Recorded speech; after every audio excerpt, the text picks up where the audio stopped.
In this video, we're going to look at solving a function for a specific y value. In the previous video, we substituted a value for x and solved for the y value. We're going to do just the opposite in this video. We're going to be given a y value and we're going to solve for the x value. So it says here on the previous page, we took the function f of x equals that stuff and found values of y by substituting in the x values. Now, suppose we set the equation equal to a, some number, and solve for x. So again, this time, instead, we're doing just the opposite. Instead of substituting a number for x and finding the y value, f of x, we are given the y value, f of x, and we have to solve for x. So this is going to look a bit different. So all I'm going to do is take my expression, my equation, my function, and set that equal to whatever y value I've been given. In this case, 0. And then I'm going to use my rules for solving equations to solve for x. So think about what you would do first. I would subtract 4 from each side of my equation. And then I would probably divide both sides by -2.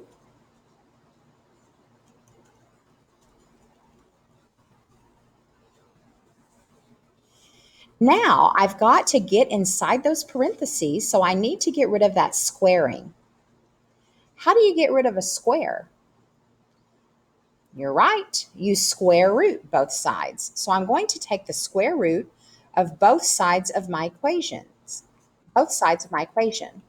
When I do that on the left side, it simply eliminates the squaring because square root and squaring are opposite operations. On the right side, when I take the square root of 2, I have to remember that you can have a positive or a negative number to multiply to be a square. So the square root of 2 can be plus or minus square root of 2. Since 2 is not a perfect square number, I just left it the square root of 2.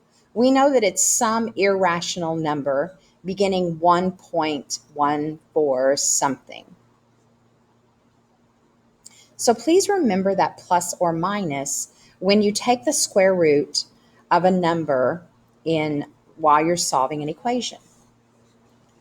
X is almost isolated. The only thing left to do to get x by itself is subtract 3 from both sides. And that's what I will do next. Honestly, I can't make it much simpler than that. The answer, or answers in this case, are plus or minus square root of 2 minus 3. But I could at least get a decimal approximation. Notice I get 2 answers.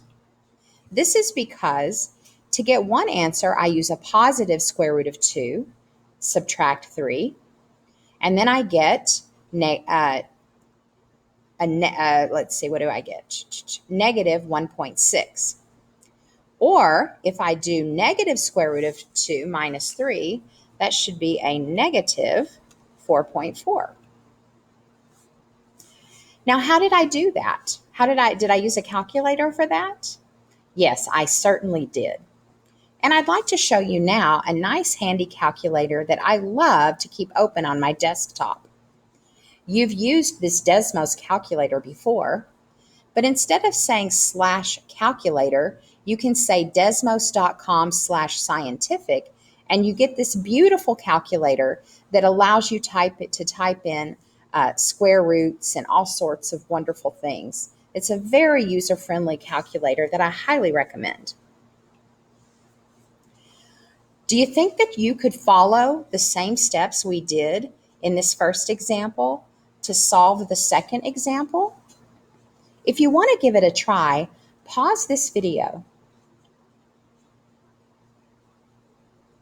How did you do? Well, let's check it out. Get rid of these. So we set our equation equal to -4. Since the y value is -4, we're going to find the x value that goes with it. The first step, we subtracted 4 from each side. In the next step, we divided both sides by -2. Then we got rid of the squaring by taking the square root of both sides. So taking the square root on the left simply eliminates the squaring. And the square root of 4 is plus or minus 2. Because 2 squared is 4 and -2 squared is also 4. The only thing left to do to solve for x is to subtract 3 from each side. Our two answers come from using plus or minus 2. Positive 2 minus 3 is -1, and -2 minus 3 is -5. So we get two answers. When we look at this function graphically, let's see if this makes sense.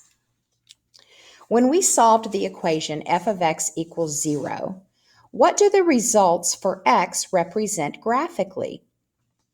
Well, remember the y values are 0 and we were finding the x values. That simply means we are looking for where the graph crosses the x-axis. Let's take a look at this graph.